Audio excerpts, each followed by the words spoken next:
Obrigado, Fernanda. Nós vamos fazer aqui hoje, Paulo e eu, uma dupla sertaneja. Para nós concluirmos o conteúdo, a gente vai fazer essa dupla sertaneja ao ritmo de Enéas. E nós conseguimos ter por esses 40 minutos, lembrar a organização dos nossos 40 minutos do bolo, né? E dizer que é uma honra, um privilégio, uma satisfação para nós, primeiro para mim, estar aqui ao lado do Paulo. Em segundo lugar, estar ao lado desses tão brilhantes, notáveis palestrantes, mas especialmente pelo tempo precioso de vocês. Nós não temos que dizer pelos resultados que nós vamos apresentar aqui no caso, não são resultados de trabalhos individuais, de pessoas específicas, de órgãos específicos, mas um caso grande como esse se constrói apenas a muitas mãos. Inclusive as mãos de pessoas como Esther, que é uma modesta, mas ela é uma das maiores especialistas em compliance do país, mãos como as mãos do desembargador Gebran, mãos como as mãos do STF, representadas pelo ministro Barroso. Antes de passar a palavra para o Paulo, gostaria de dizer que a gente acordou hoje com dois desejos no nosso coração. Foram meus dois pedidos da minha oração matinal. O primeiro pedido foi para que nós possamos aqui, através dessa conversa, nesse momento, contribuir com o debate sobre o assunto que nos é tocar, a corrupção. E meu segundo pedido, pessoal, foi para que vocês não durmam. Bom dia a todos, obrigado, Deltan. Além de ser uma honra estar aqui presente com essa palestra, essa plateia tão qualificada, é também um prazer, pessoal, para mim, porque fui, como a Fernanda falou, fui aluno da Ronda School e também fui bolsista do programa TIM, que está hoje aqui também contribuindo com esse evento. Bom, eu vou começar a nossa palestra porque o tempo, na verdade, não é longo, apesar de ser em dobro, né? Apenas alguns números da nossa operação até hoje. Vou falar rapidamente aqui sobre alguns números. Hoje nós já temos 42 ações penais propostas contra 208 pessoas por vários crimes, mas os principais seriam corrupção, crime organizado e lavagem de dinheiro. Esses resultados, essas ações penais, foram feitas a partir de provas obtidas por mais de 600 já buscas e apreensões, mais de 100 procedimentos de cooperação internacional com 30 diferentes países, e esse número já está corretamente 52 e já crescendo, acordos de colaboração premiada, mais 5 acordos de leniência com empresas. Isso nos permite já restituir aos cofres públicos um valor de aproximadamente 800 milhões de dólares, e a gente tem uma expectativa ainda de muitos valores a vir no futuro próximo. Já são mais de 1000 anos de prisão sentenciados em primeiro grau, para 105, ao menos 105 réus já condenados. As bases dessa operação, então, são um pouco diferentes do que a gente costuma ver com outras operações policiais que aconteceram no Brasil, operações relacionadas à corrupção. Na verdade, a gente tem tido nos últimos anos uma série de operações relacionadas à corrupção e a gente não vê o resultado. Então, por que essa operação foi diferente das outras? Realmente, essa operação é um ponto fora da curva da impunidade que a gente vê na maioria dos casos que acontecem no Brasil. E eu vou passar, a gente vai explicar por que isso acontece e quais são as nossas propostas para que essa operação deixe de ser um ponto fora da curva e esse tipo de absorção pelo poder público que acontece na esfera da corrupção possa acontecer em outros casos também. Então, nós temos como base dessa operação pilares dessa operação, tanto a cooperação internacional, quanto as buscas e apreensões e análise de grande quantidade de dados, de big data, de informações fiscais, bancárias, telefônicas, associadas a uma série de outras informações, mas nós temos também, como um dos grandes pilares, as colaborações premiadas, que nos permitiram, digamos assim, nos deram uma linha do que significava aquele tanto de dados que nós tínhamos obtido. Então, nos guiaram para entender o que significava aquilo.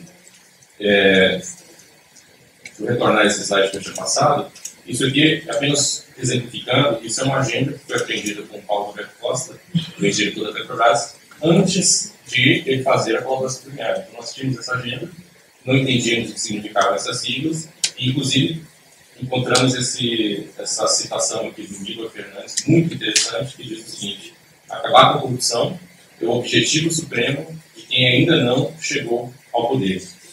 Isso mostra muito do que passa pela cabeça dessas pessoas que chegam ao poder e passam a se valer de todos esses benefícios que esses altos cargos nos dão. Né?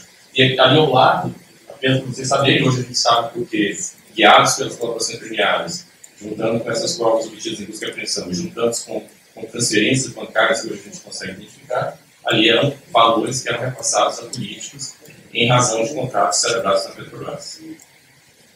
Apenas para vocês terem uma noção melhor do que é esse esquema, esse é apenas o esquema principal maior que foi identificado na operação. Temos uma série de outros esquemas paralelos.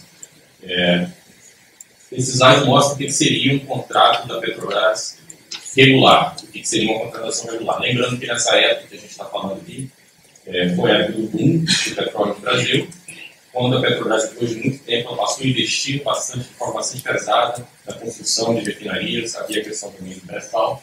Né? Então a Petrobras precisava construir essas refinarias, para fazer isso, ela fazia a sua licitação, as empresas de construção, as maiores do Brasil, participavam dessas licitações. Como são contratos gigantescos, bastante natural que essas empresas subcontratassem serviços de construir, etc. E, por outro lado, a Petrobras tinha suas diretorias, e isso é uma coisa que não é ilícita no Brasil, que os diretores das empresas estatais sejam indicados por partidos políticos. É uma coisa que pode ser, com certeza, ruim do ponto de vista de governança, mas nunca foi algo proibido no Brasil. Isso seria um esquema regular com a contratação da Petrobras. E esses slides mostram para a gente o que foi identificado por trás desse esquema regular. Então, a Petrobras queria contratar esses projetos, ela abria as licitações, mas do lado das empresas, o que havia era uma colisão de interesses dessas empresas para dividir as grandes obras da Petrobras, de forma, claro, a não ter que competir entre si.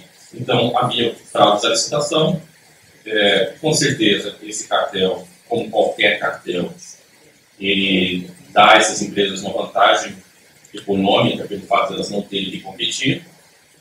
Era acertado um pagamento de propinas, o modo principal, havia diversos modos, o modo principal de repassar esse dinheiro era por intermédio das empresas de fachada, então aqueles contratos de fachada, mas também esse dinheiro seguia via do exterior, era pago em espécie também, havia diversas formas de pagamento. E, na verdade, aquelas pessoas, diretores da Petrobras, que haviam sido indicados pelos partidos políticos, eles estavam ali também para arrecadar dinheiro para si, para partidos políticos e para as pessoas envolvidas nesse esquema. Só lembrando que a gente fala muito do custo da corrupção, no caso da Petrobras, que foi identificado com uma corrupção de 1 a 3%, 1 até a 5%, dependendo das diretorias envolvidas, mas o custo para a sociedade é muito maior do que apenas o valor que é pago em corrupção. Aqui eu vou falar apenas de questão monetária para a Petrobras.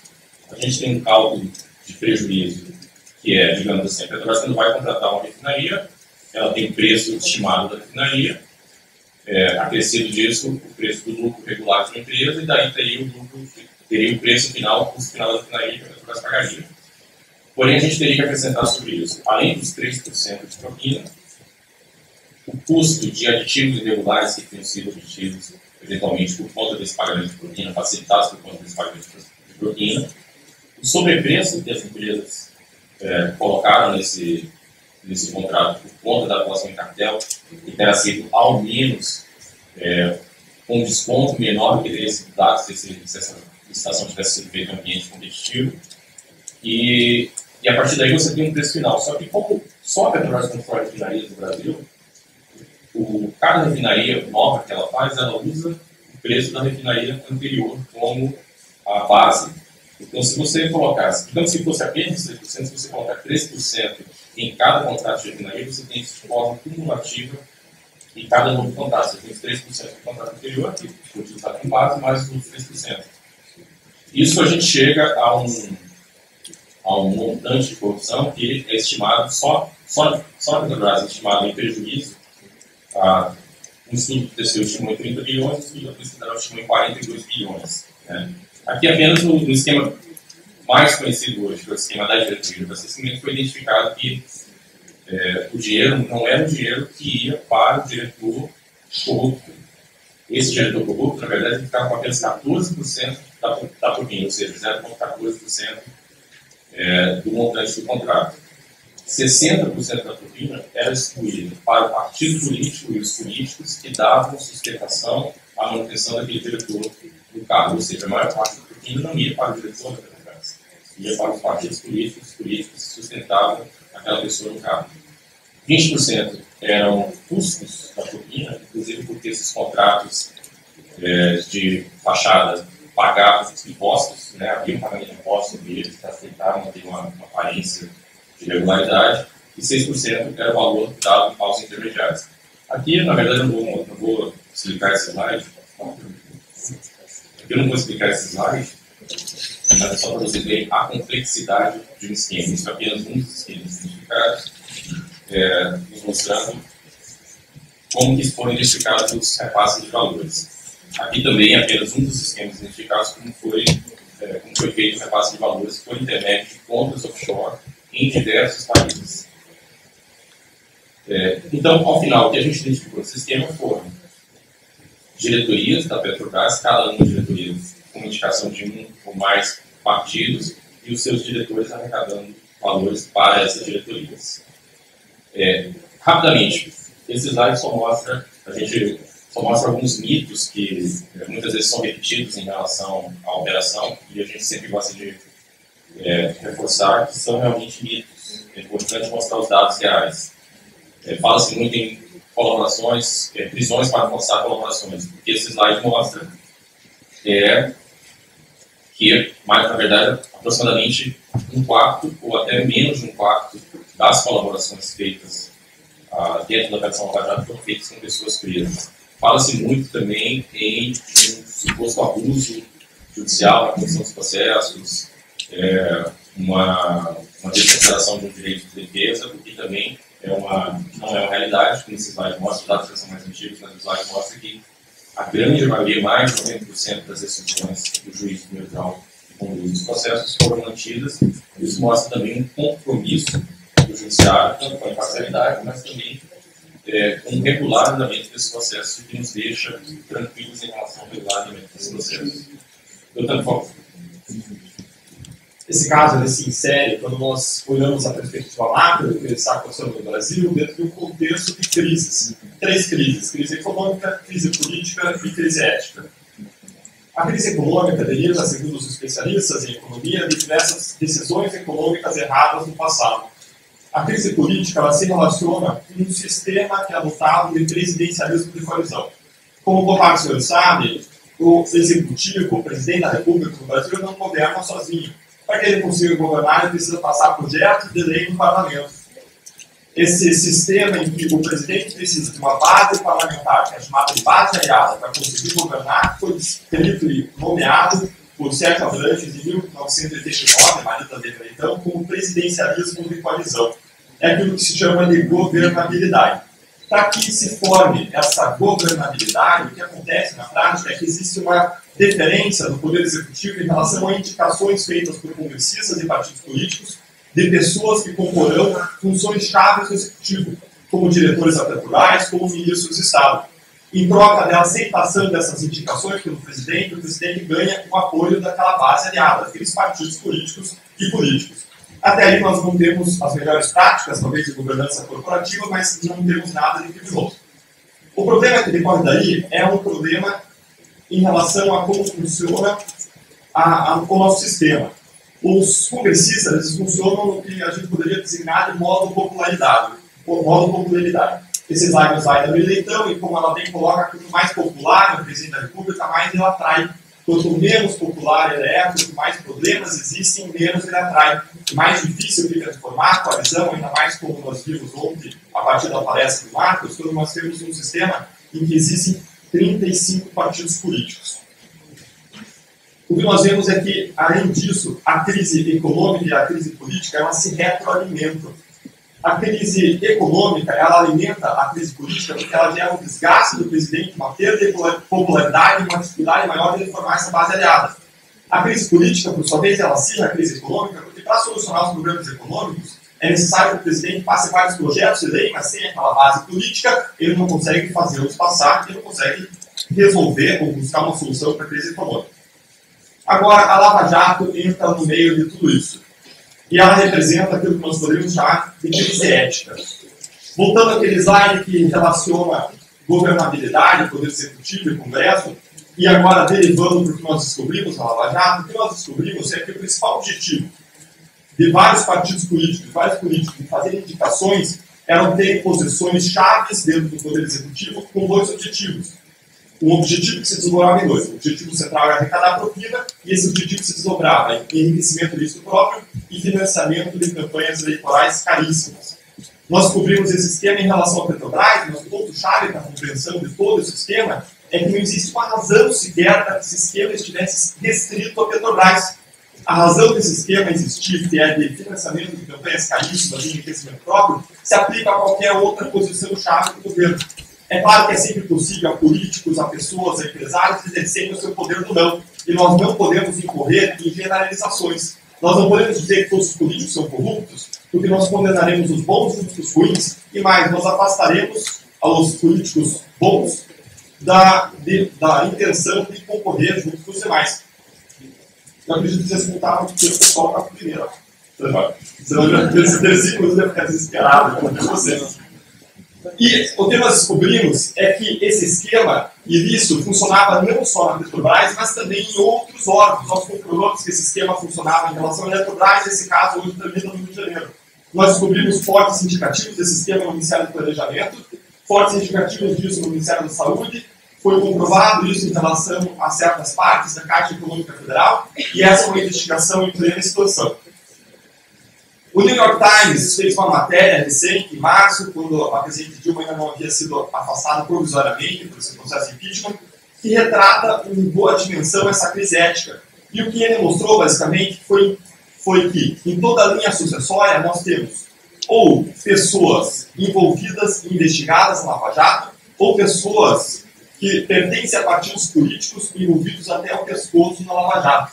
E um dado muito interessante, é um dado que está aqui no canto, que mostra que tanto partidos de oposição como partidos de situação têm a maior parte de seus parlamentares investigados por crimes graves, particularmente por corrupção. Isso é um exemplo da nossa crise ética, isso é uma expressão da nossa crise ética.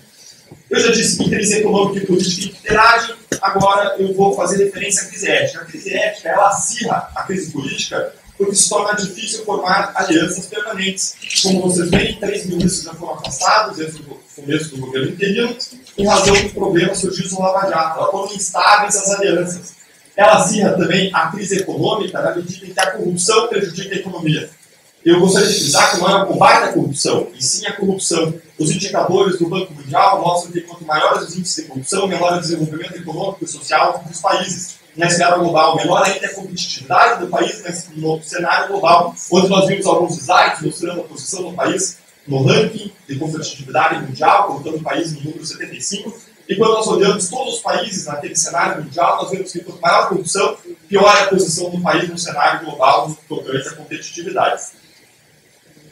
O caso Lava Jato vai transformar o Brasil?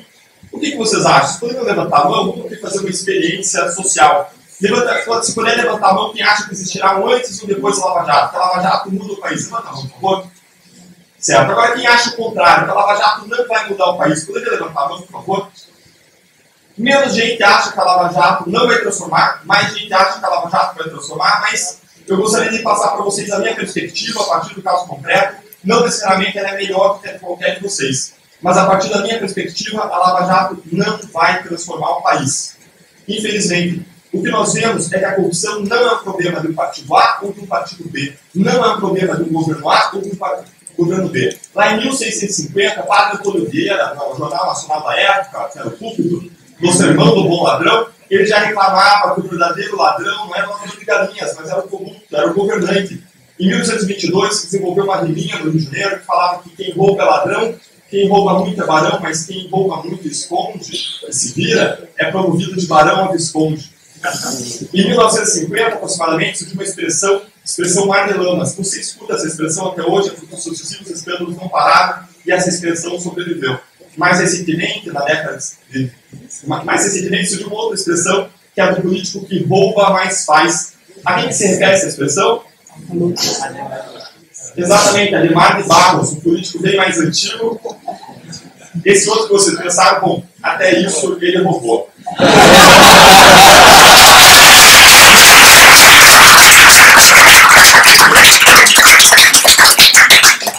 Quando eu uma palestra que sobre corrupção, sobre ética, eu tenho que confessar que eu roubei essa piada do professor.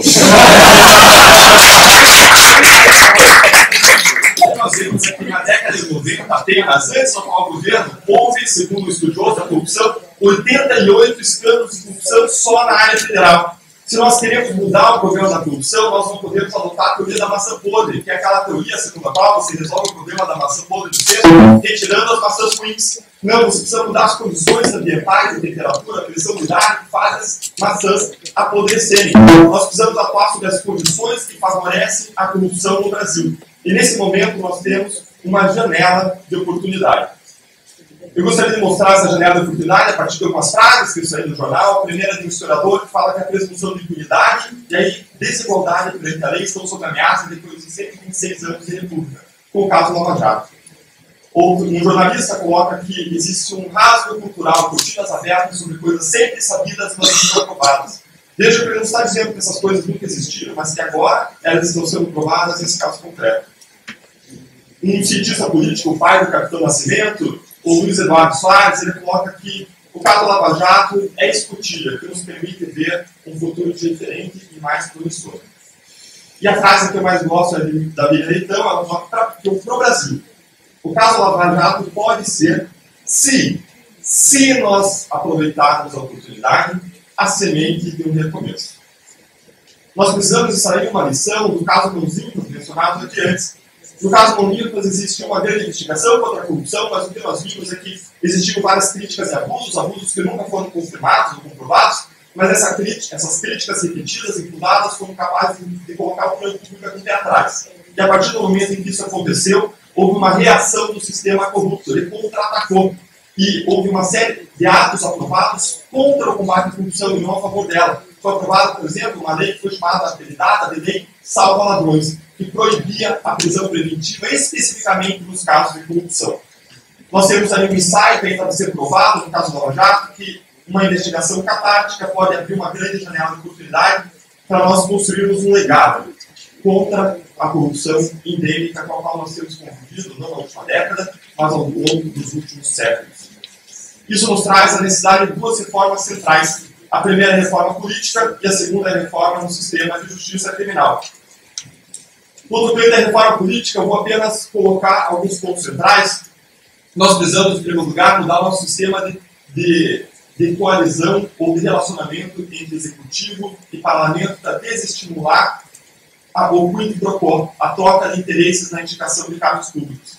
Nós precisamos ainda barrar de modo definitivo, não apenas por uma decisão, mas de modo perene, por meio do nosso ordenamento, doações empresariais. Um pesquisador norte-americano, que é muito famoso, que estudou isso profundamente, ele coloca que congressistas americanos, eles vivem mais, entregam mais seu tempo para atender os seus doadores do que para atender toda a população, porque existe uma certa captura das grandes empresas, elas capturam o Estado, capturam os políticos quando elas fazem grandes doações, eles passam a viver para agradar os seus doadores. Nós precisamos mudar o sistema de representação proporcional, que hoje gera uma crise de representatividade. Ninguém sabe quem elegeu. Nós precisamos mudar o número de partidos políticos, inclusive o número de candidatos nas eleições. Hoje nós teremos, nessas eleições municipais, mais de 20 mil candidatos. Não só isso gera um custo extraordinário de campanha tirando pessoas por caixa 2 eleitoral, mas isso torna infiscalizável a eleição. Nós precisamos ainda cuidar por outros métodos, outras estratégias, dessas campanhas caríssimas que existem, talvez através do sistema de lista fechada, talvez através do sistema digital ou do sistema misto. Existem soluções para isso propostas até agora, uma delas conhecida da OAB, que propõe o semipresencialismo, outra a tal da reforma política democrática, que é apoiada por várias entidades de esquerda, que tem algum componente ideológico que quer frear a realização de privatizações, eu não vou entrar nesse mérito, mas no tocante à reforma eleitoral propriamente dita, ela é muito boa e ela é capaz de construir um certo consenso em favor da reforma política. Eu vou deixar esse assunto para a reflexão de vocês e, por favor, Paulo, vamos agora seguir com a reforma do sistema judicial.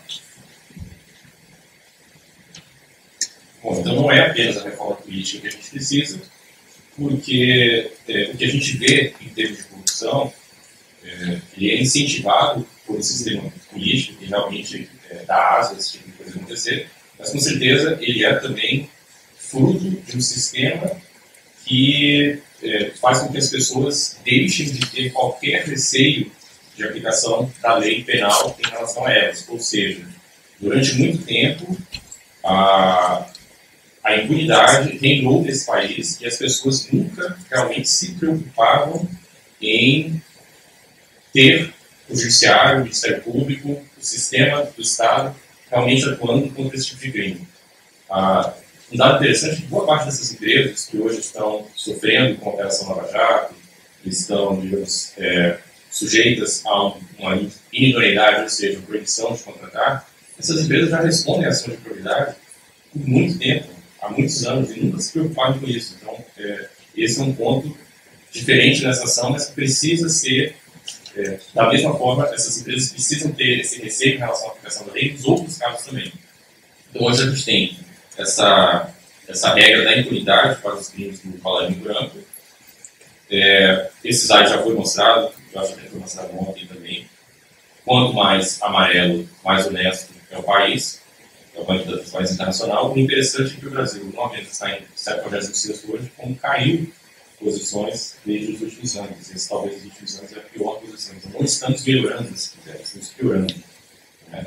Eu falei mais cedo que foram identificados um valor de propina de 3% dos contratos da Petrobras. A própria Petrobras quantificou isso com 2,1 bilhões de dólares. Esse é apenas o valor da propina, não inclui o prejuízo decorrente dos lucros do cartel. Mas a gente ainda não tem a noção de qual é o total da corrupção em todo o sistema federal e muito menos no sistema dos estados e municípios. Né? A ONU estima essa corrupção em 70 bilhões de dólares por ano no Brasil. 70 bilhões de dólares por ano é muito dinheiro. A gente não tem noção do que é isso, mas é dinheiro suficiente para triplicar o investimento federal em educação, triplicar o investimento federal em saúde, e ele constitui 5 vezes o investimento de todo o poder público federal, municipal e estadual em segurança pública. Talvez alguns dos nossos principais problemas quando são feitas pesquisas de opinião popular. E é muito interessante também que esse ano, pela primeira vez, a corrupção foi colocada como o primeiro problema do país nessas pesquisas de opinião popular. Qual que é o nosso problema em relação a esse tipo de crime? Por que essas operações não dão certo? Por que esse tipo de crime não funciona? E por que a gente precisa mudar isso? Bom, a corrupção é muito diferente do crime comum que a gente está vendo no dia a dia. É diferente de um homicídio, é diferente de um furto, de um assalto. Por quê? Em primeiro lugar, porque a vítima da corrupção, ela não sabe que ela é vítima.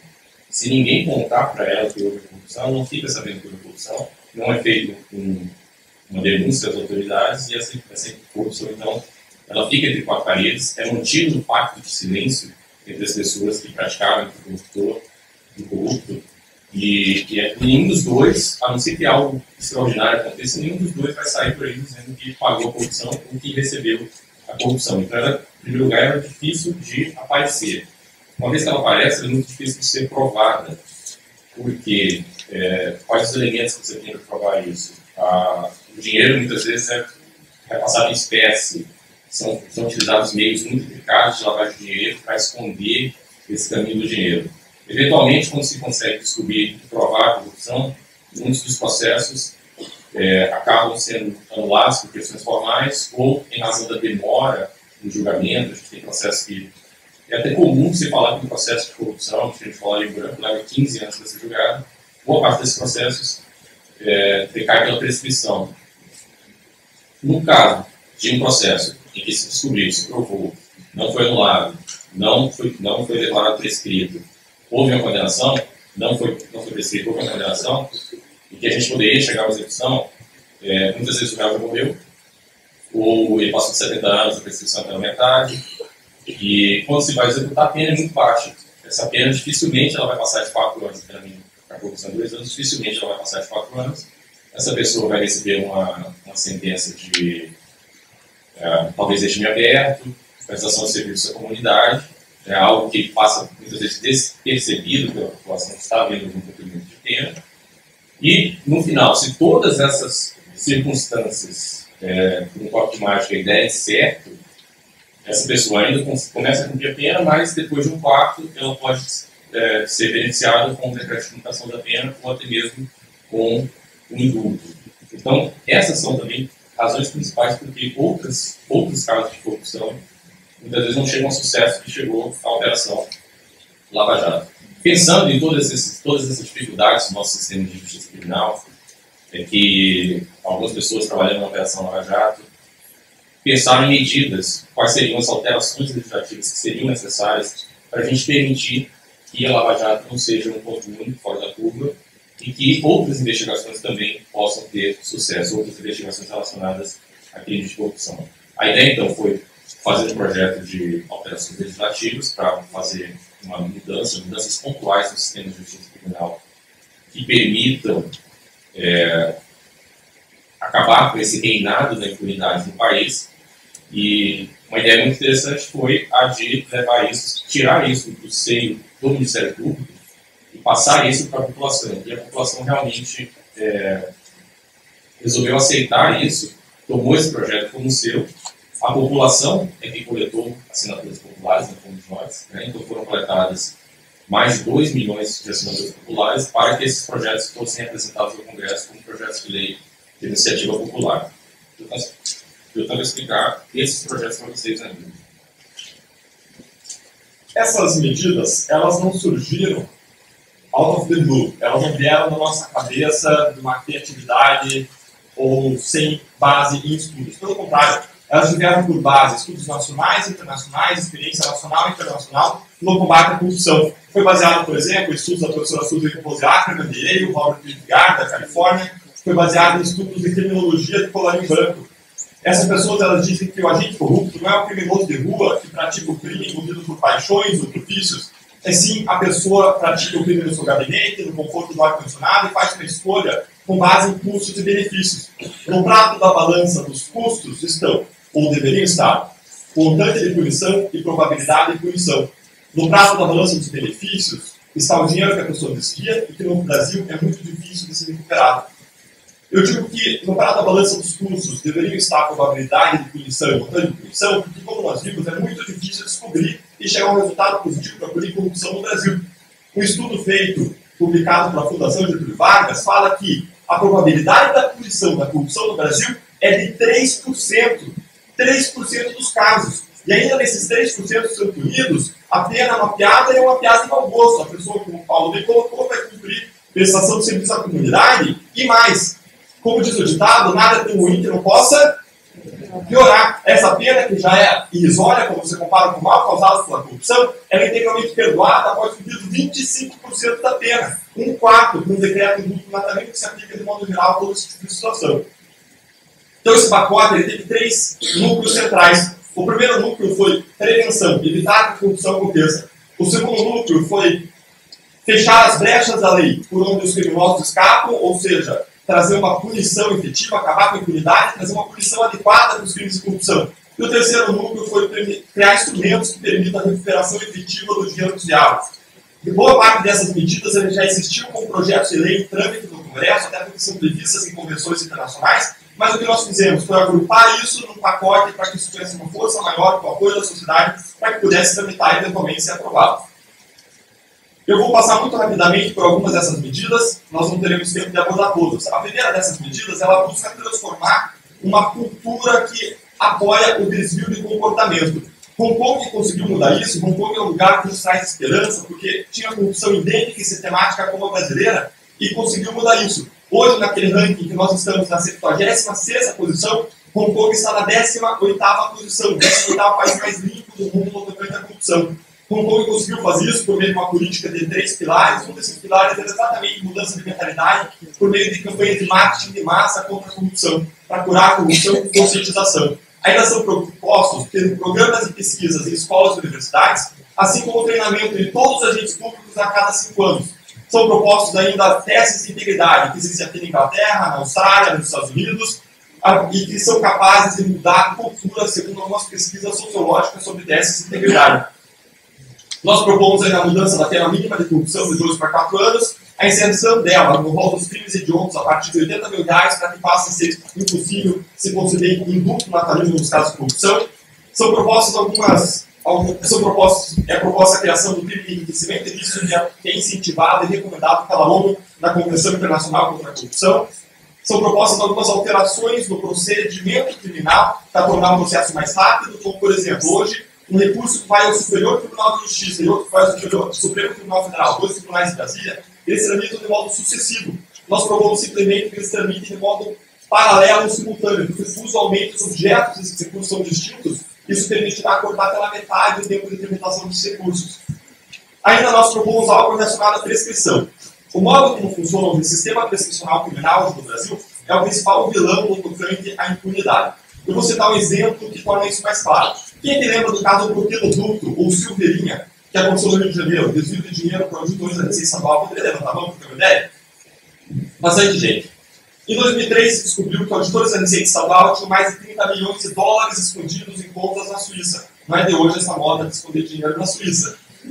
Esses auditores foram descobertos, foi comprovado corrupção, eles foram acusados criminalmente em 2003. E o juiz de primeira instância foi o Sérgio Moro, ele julgou esse caso ainda em 2003. Ou seja, um prazo muito rápido.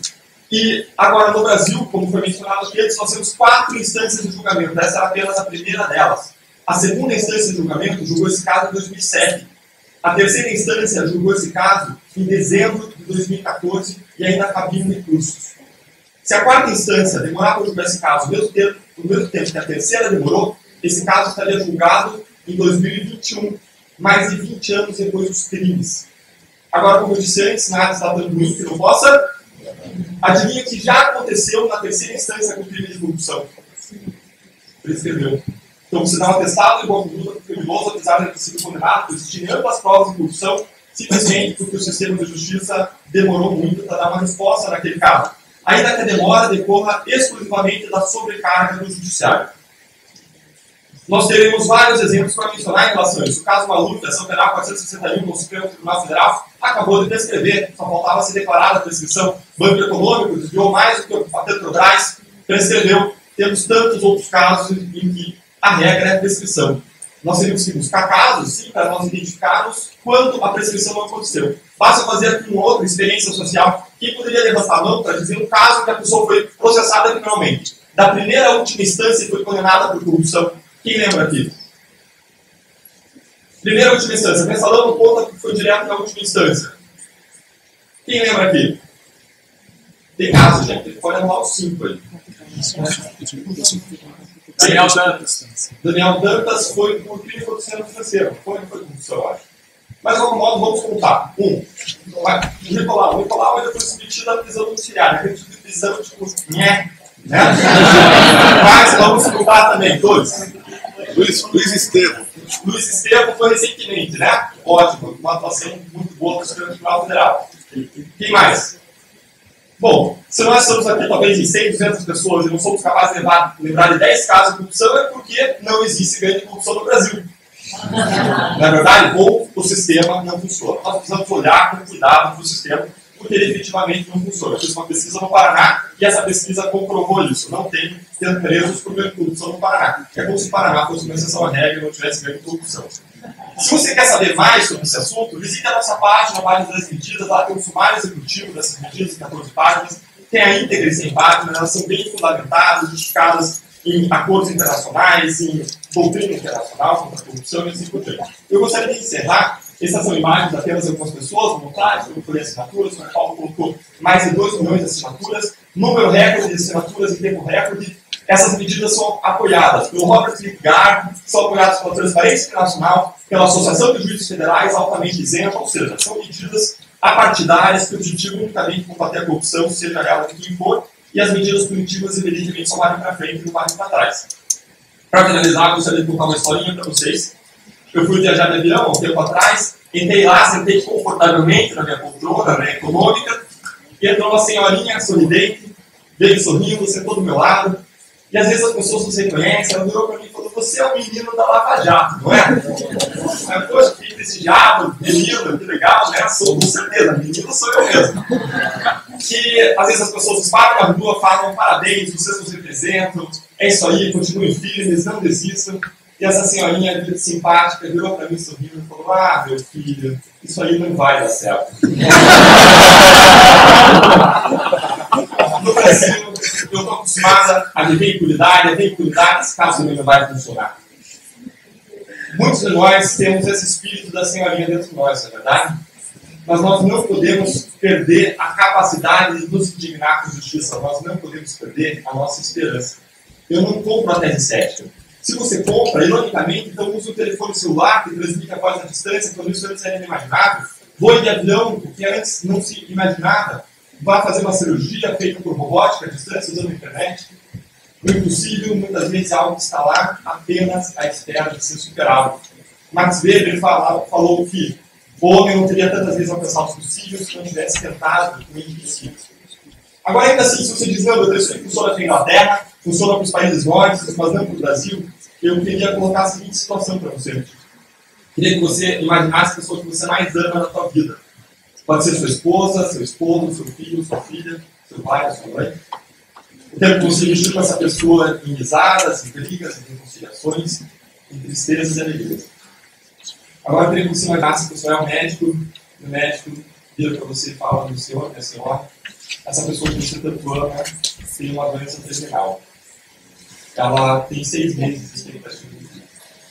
A pergunta que eu coloco para você hoje é: você iria para casa e esperaria essa pessoa morrer?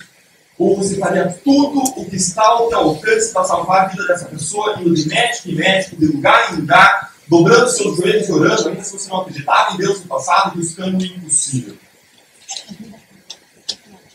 Existem causas pelas quais vale a pena se lutar, independentemente do resultado. O nosso país é uma delas.